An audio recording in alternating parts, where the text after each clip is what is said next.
I don't know what it is. I don't know if it's just that time of year. I don't know if it's just like, let's do some counter programming.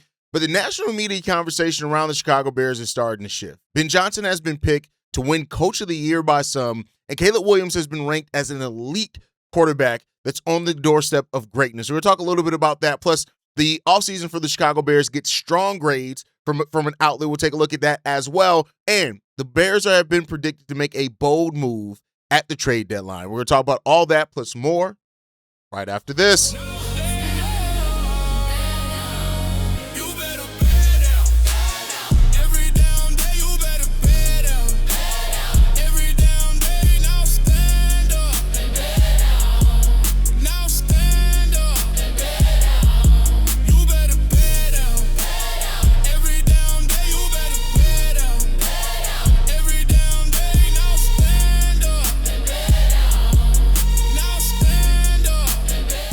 What's going on, Bears fans? Welcome to another episode of Chicago Bears Central, your number one spot for everything Chicago Bears related. I'm the host there, Haize, but more importantly, you guys can follow the channel at Chi Bears Central on every social media platform we happen to be on. With that said, let's go to get into this content for today, y'all. And hey, one thing about the national media is that they do believe in Ben Johnson, and Ben Johnson has been named as somebody who could be the favorite to win Coach of the Year this upcoming year, and that could be major for the Chicago Bears. I think when you look at, we'll talk about the article, we'll talk about who predicted it, but I think overall when you just look at this, is like what Ben Johnson and what he was able to establish in year one with the Chicago Bears, having a winning record, 11 wins, getting a playoff win, winning the NFC North. There's a lot of reason why, building off that momentum, because narrative does play a part into postseason awards like that, is that you got to look at that. So, well, with that said, in talking about his article for Coach of the Year, NFL analyst Jason La Canfora predicted that Johnson will not only earn the nomination, but win it in his second year, especially if Caleb Williams has MVP potential this year. This is an interesting part, right? Because I do think this. Caleb Williams' success is directly tied to things like Ben Johnson getting postseason awards. Everything's tied to it, right? Like, when you look at this and what it would mean, like, let's shift that, right? Like, being predicted to win is great, but like we try to do with everything here, how can you realistically get it done, right? What needs to happen for Ben Johnson to realistically be able to win Coach of the Year this year? Yeah, I think one, you have to. I think winning the division gets a whole lot there. You gotta defend your NFC North title. 11-6 is what we went last year.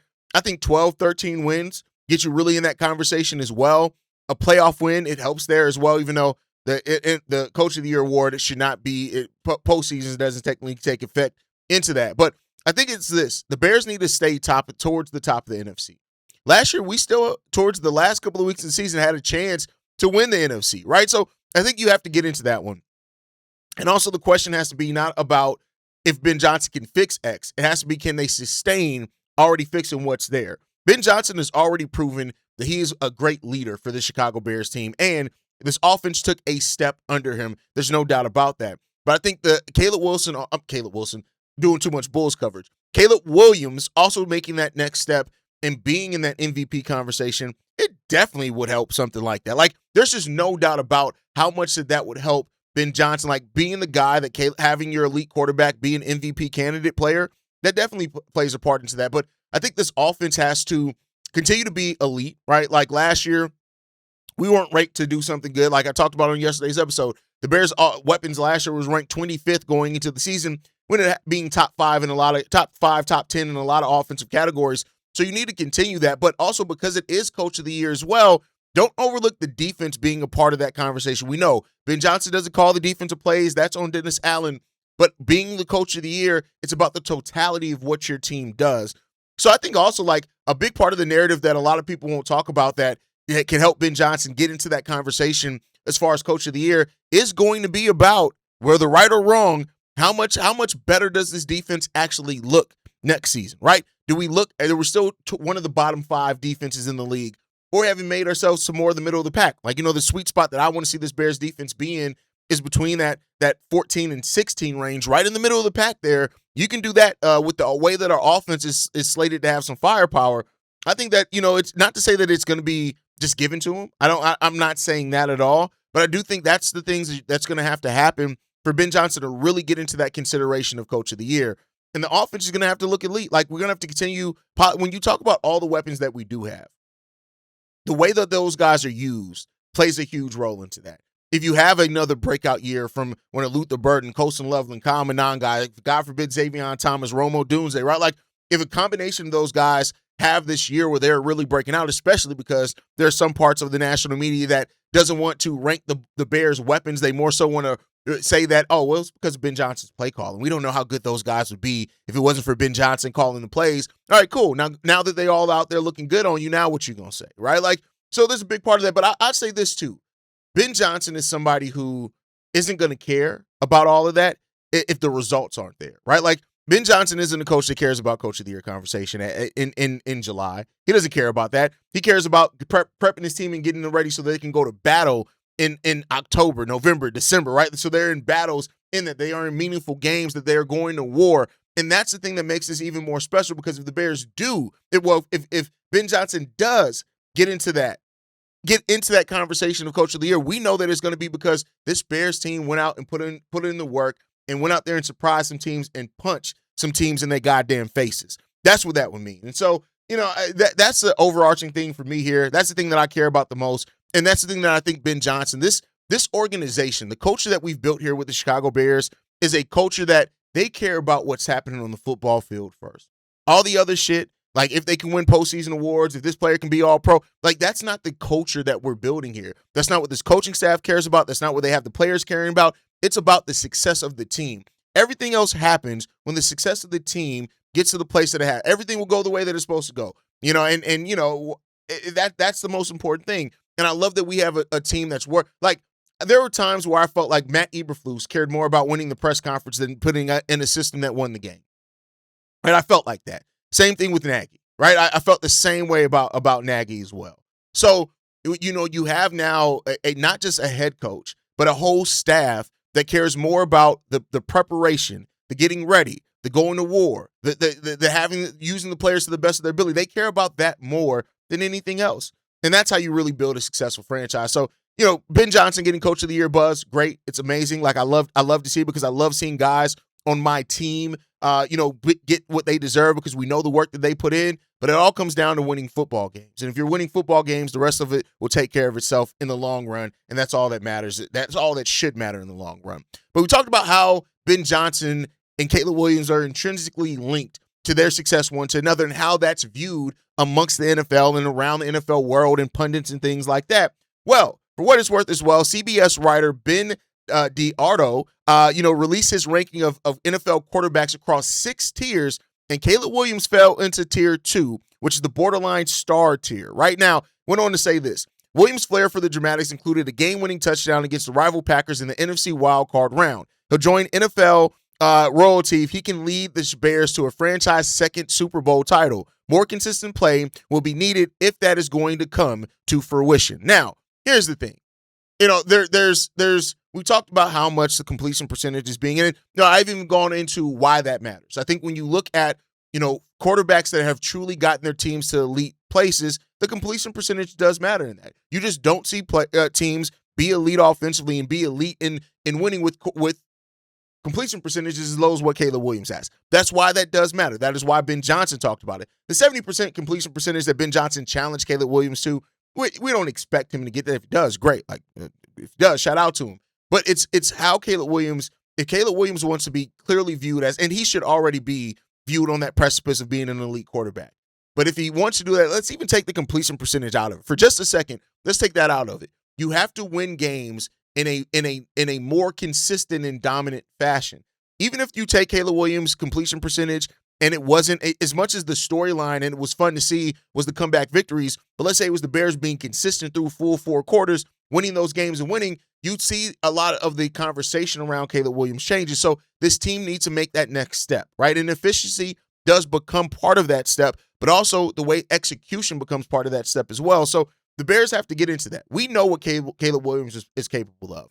One of the things that I have talked about this offseason that it was been good to hear no longer come from Bears fan base is the Beige and Baddies is mad quiet, right? The Beige and Baddies is mad quiet in regards to anybody else starting other. People have now shifted the conversation on if Caleb is a starting level quarterback. 2, what does he now need to do? What's the next steps he need to do to be a better quarterback than what he was? And that's fine. A quarterback in their third year has and shown as much promise as what Caleb Williams has already shown through years 1 and 2. There's no doubt that Caleb Williams can be one of the elite quarterbacks in the NFL.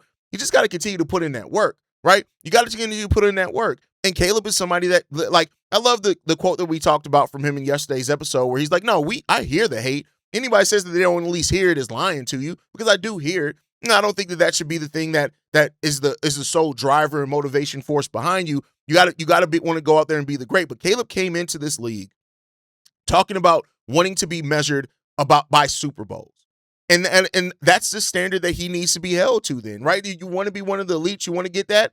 Let's see what happens in regards to that. That's it. Let's see what happens. Let's see how you get there. Caleb and Ben Johnson are intrinsically linked, like I said at the top of the show. Their success goes hand in hand. The way that they view it goes hand in hand. This is one of the most important relationships in sports, is a relationship between your play caller, if that's your head coach, and your quarterback. And they have to be extensions of each other. And from what we've heard in training camp so far, which OTAs and mini camps that is built for the skill position players, that's what you want to see. Now, it's good to do that with pads aren't on and stuff like that. Let's see how it continues once the pads are on and how that fire continues for this Bears team overall. But, the steps are being made in the right direction. And Caleb and Ben Johnson are a big part of why the national media has to take note of what the Bears are doing, whether it's them doing it through hate, whether them doing it through praise, whatever it is. You have to take note of what the Chicago Bears team is because of Caleb and because of Ben Johnson, and they continue to earn that through the way that they play, through the way that they perform, through what they put out there on the field. That's what you want to see from this team. So I'm not mad at it.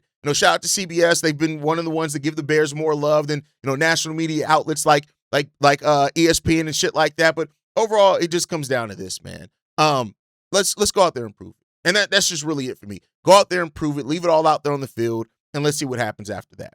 But what happened on the field, right, is directly tied to what the Bears did in the offseason. I want to talk about ESPN's Seth Wadler, who ranked all the teams' offseasons, and he actually ranked the Chicago Bears. He gave the Bears a B+ for the 2026 offseason.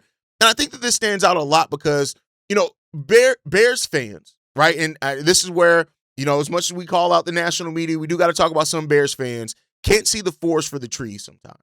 And sometimes, I want to be clear, it's natural. This team has given us so many reasons where it looks like things are moving forward, and then we take a step back, right? And reason to doubt and to not believe and that this team is actually doing the right things. But I do think this, like there are a lot of Bears fans that look at the Bears offseason and they look at the one thing of them not going after what they wanted them to do, and that's a star defensive end, and almost everything viewed from that lens is now viewed as negatively. But I will say that there were some positive things that the Bears absolutely did do last offseason that could directly lead to this team making improvements in several key areas. And that was pointed out by this article by CBS. For one, they noted that the DJ Moore trade. They actually praised the Chicago Bears for the DJ Moore trade, saying this: Chicago opened its second offseason of the Bears Ben Johnson era with a strong value trade, getting a second-round pick for Moore and a fifth-round selection. That may not sound incredible, but consider the situation. Moore's coming off a consecutive disappointing seasons, and the extension he signed prior to 2024 campaign is really kicking into gear now. Even though there are hefty cash salaries remaining on the contract, the Bears somehow got the Bills to give up the real draft capital to take that money off of Chicago's books. I do think that the DJ Moore trade was good for what it was. Now, of course, it leaves a gap in who's going to step up from the consistency standpoint, but DJ Moore was moved, and I think the Bears got a pretty good deal back for that. Next up, he talked about the center, the way that the Bears handled the center position, saying this: in early March, center Drew Dalman made a surprising decision to retire at age 27. It was a blow, and Dalman was part of a successful offensive line makeover the year before. The Bears moved quickly in a tight center market, trading for Garrett Bradbury to give themselves a floor at the position. They also drafted Logan Jones, who they hope can take over long-term in the second round. That's something we've all kind of talked about. What the Bears did with the center position, how they rebounded from Drew Dalman's retirement was great. And it was all unexpected, right? Nobody expected Drew Dalman to retire at 27 years old, right? Like, nobody came into that offseason expecting that. But what the Bears did here is they gave themselves flexibility. You brought in a veteran with a high floor, and you brought in a center with a high ceiling, and now you're going to see how it comes out in the wash, and that's perfectly fine. Bears are also praised for the moves in the secondary, saying this: The Bears generated a ton of turnovers last season, but those takeaways helped disguise the fact that it was one of the worst defenses in the league on non-turnover plays. Turnovers are high leverage but fluky, and the Bears did well in not assuming they could repeat that feat. They underwent significant secondary change, letting safeties Kevin Byard and Jaquan Brisker and cornerback Nashawn Wright depart. They brought in 2 new safeties and free agent signee Coby Bryant and first-round pick Dillon Thieneman. Now, the Bears have gotten kind of praise for Dillon Thieneman all the way around. That was a great, draft pick, and a pick that not many people thought he would actually be on the board. People thought that there was a chance, but didn't really think would necessarily be on the board for the Chicago Bears at where they picked at. But they were able to get him. They were able to bring him in here, and I love the potential that he's going to have in Dennis Allen's system. I love the scheming that we can do with him in Dennis Allen's system, and I think we're going to get really creative with how we use Thieneman, and it's going to set a base of what we can do for a long, long time. And then lastly, the questions about the pass rush were actually part of the reason why they one of the biggest criticisms, but they actually talk about this as one of the question marks, saying this: the Bears are in a pretty tight cap situation, but it's hard not to look at this team and think it could have used reinforcements on the edge. The focus will be on quarterback Caleb Williams in the offense, but Chicago's defense is still a question mark. And it seems like had the Bears done more, that they would have gotten an A grade, which is perfectly fine, which that leads us to our last topic.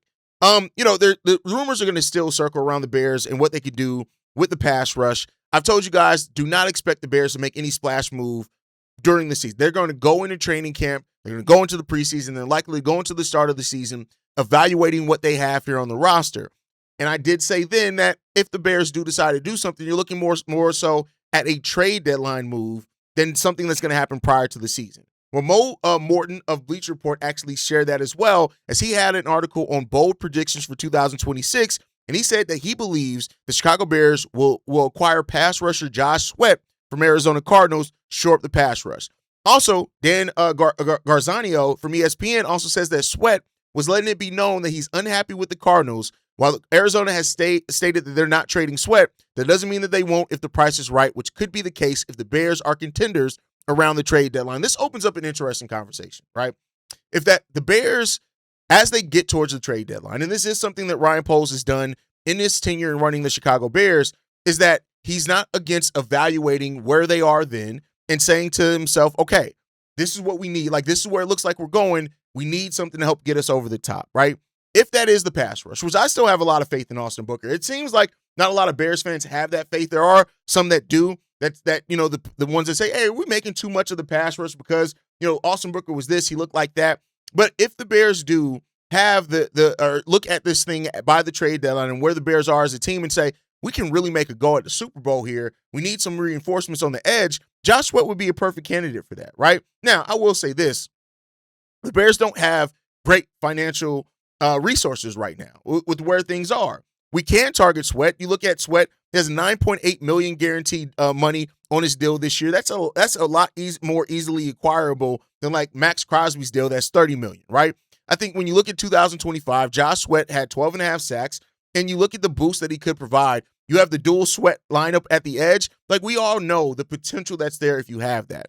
But the Bears right now are looking at internal development first, and they want to give these guys an opportunity, and I don't think that's necessarily a bad thing to go with it. The only way that it turns into an outright bad thing if that we get into the season, we're like, hey, you see how many games we lost because we couldn't just get pressure on the quarterback? I think the bigger thing that we will view that on is honestly our inability to stop the run. Not to say that the pass rush isn't important, but I do think a bigger deal than the pass rush is how well do the Bears stop the run. If we can stop the run consistently, that's what's going to get us into the spot of being able to, I think our defense make that step to be more towards the middle of the pack. The pass rush was definitely a problem. I'm not saying it's not a problem. I'm not saying that we can just overlook it and act like it wasn't there as a problem. That's not what I'm saying. That's not what I mean by that. But I'm just saying that if you're looking at functionality, which the Bears have seemingly done, I think the bigger thing that you need to fix first is your ability to stop the run. If you can stop the run and do that consistently, I think that's what's going to put you in a spot to really be able to make that step as a defense, be better functionally, and help your secondary and all those things out. The Bears gave up too much in third down runs. Like, we gave up too many long in third and long situations. We gave up too many second and long situations. We gave up too many yards on the run. That's what I'd be focused on first the most. Like, I want the pass rush to improve. Make no mistake about it. But if we can stop the run game for opposing teams better than what we did last year, I think that's going to be where you see the most incremental leap for the Bears as a defense next season. And that's where I'd be kind of focusing at. But, we'll see what the Bears are going to do. I understand why the pass rush is talked about so much. I understand why Bears fans feel antsy about the pass rush. I understand all that, not trying to take away from it because, yeah, it is a concern. And you don't see teams be dominant, be elite without being able to stop the pass rush. You just don't see that. So I think we're going to see in regards to that what happens and how that goes. And we'll see how it develops. But overall, this team has the ability to improve internally. And we'll see what they do at the trade deadline. But I want to hear from you guys on that one. Do you think the Bears make a big splash move at the trade deadline based off what we know now? Again, the season hasn't even started, so it's kind of hard to kind of gauge that, but we'll see.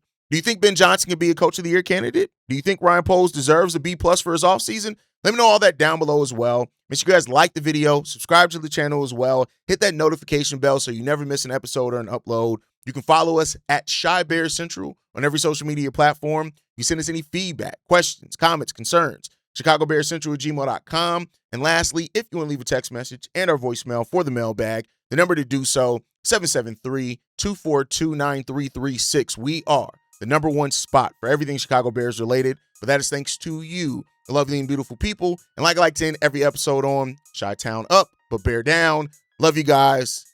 Peace, y'all. This has been a presentation of the Break Media.